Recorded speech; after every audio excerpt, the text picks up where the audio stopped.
Ferguson here, coming to you from the library.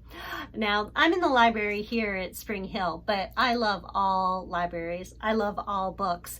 And as I was looking into libraries and bestsellers and books, I came across a really interesting fact. Did you know that the best-selling book of all time is, I have it right here, the Bible? Yeah, the Bible is the best-selling book of all time. Also, another fun fact about the Bible is that it's also the book that is the most shoplifted or stolen book. My guess is that whoever picked it up didn't get to the chapter where it says, "Thou shalt not steal."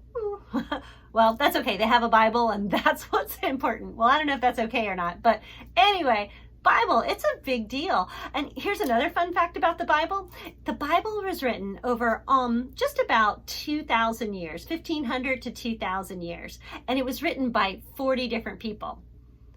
So let me tell you that again. About 2,000 years, 40 different people. That means that some of the people who wrote the Bible didn't even know each other. For example, like King David never knew Peter. And Peter never knew Daniel.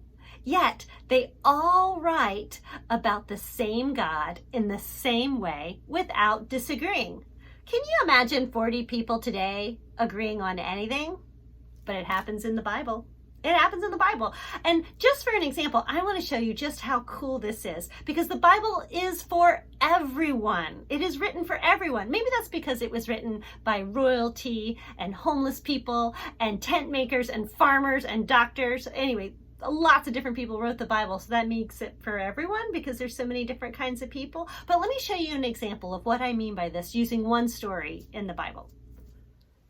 I'm going to tell you the story about a man who couldn't see Jesus.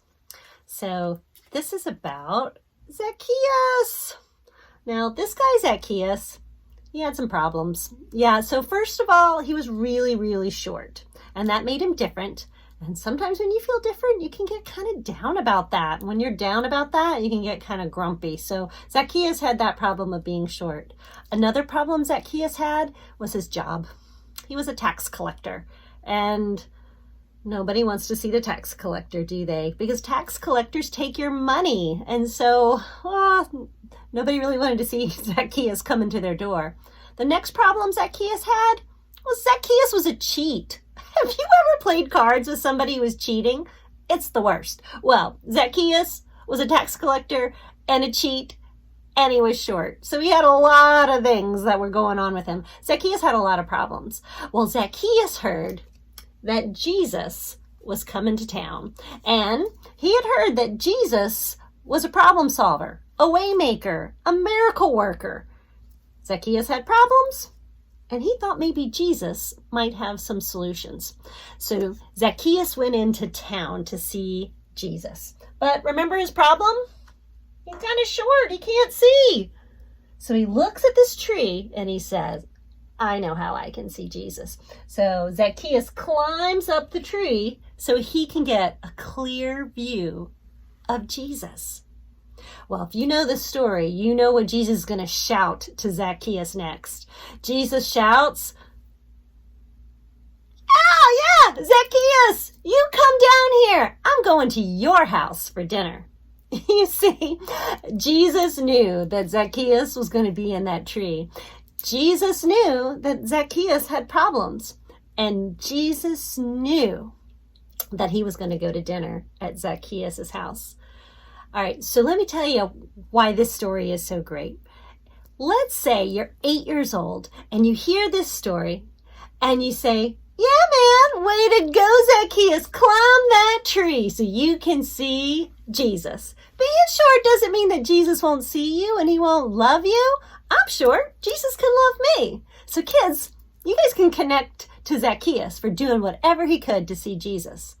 Now, let's say you're hearing this story about Zacchaeus and Jesus for the first time, and you may not know very much about Jesus, but you might recognize yourself in Zacchaeus too. You might say, "Hey now, I have problems. Well, I don't cheat at cards, but sometimes I'm not always honest with the people that I love. Maybe Jesus will see me. Maybe Jesus could love me like he loves Zacchaeus. Now, let's say you're hearing this story and you've been following Jesus for most of your life. You could tell this story in your sleep.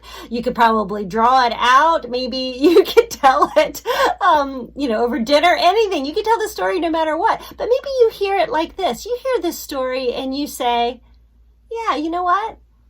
Sometimes I can't see Jesus either. Sometimes so many things get in the way and I don't have a clear view of Jesus. How can I get a clearer view of Jesus like Zacchaeus did? Pretty cool, huh?